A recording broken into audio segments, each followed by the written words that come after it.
इसलिए जाइया हमर माथा देला तो तहिया हम नहीं हमर पिसतौल बोला तो कि 12 बजे ले चलो बलंदर ओकर बाद में मचौ बवंडर अजे कर बारे में बोलो ही हो रहो हमरे अंदर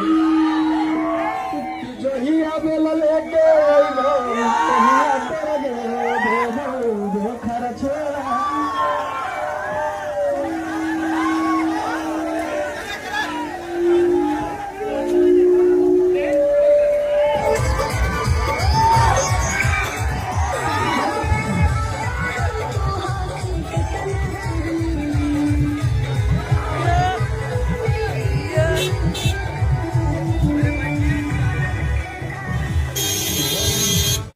अरे रोशन भैया देखिए क्या भाई, बीच रास्ते में गाड़ी रुक गया है। रोशन रोहित जी का आप देख सकते हैं।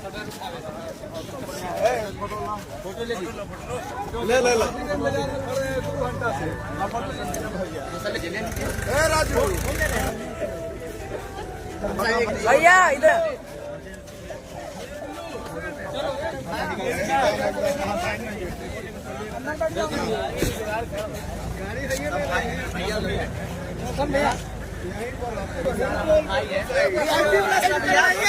गाड़ी बढ़ेगा सर, गाड़ी खड़ा दो भैया।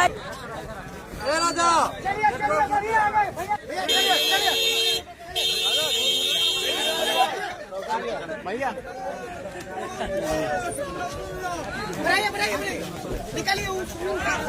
तो भैया रोशन भाई का काफिला देखिए भाई, हमारा मघी का किंग यही सुपरस्टार यही जेल स्टार भैया रोशन रोही का काफिला देखिए। और चलते हैं अब अपना गाड़ी में। कहा हम लोग का गाड़ी भाई, देखिए रोशन रोही का काफिला देखिए। आप लोग कह रहे थे ना कि रोशन रोही का गाड़ी 100 गाड़ी से कम नहीं होगा, आप गिन के देख लीजिए कि 100 गाड़ी से कम नहीं होगा भाई। रोशन रोही का काफिला देख सकते हैं और इसी गाड़ी में हम है।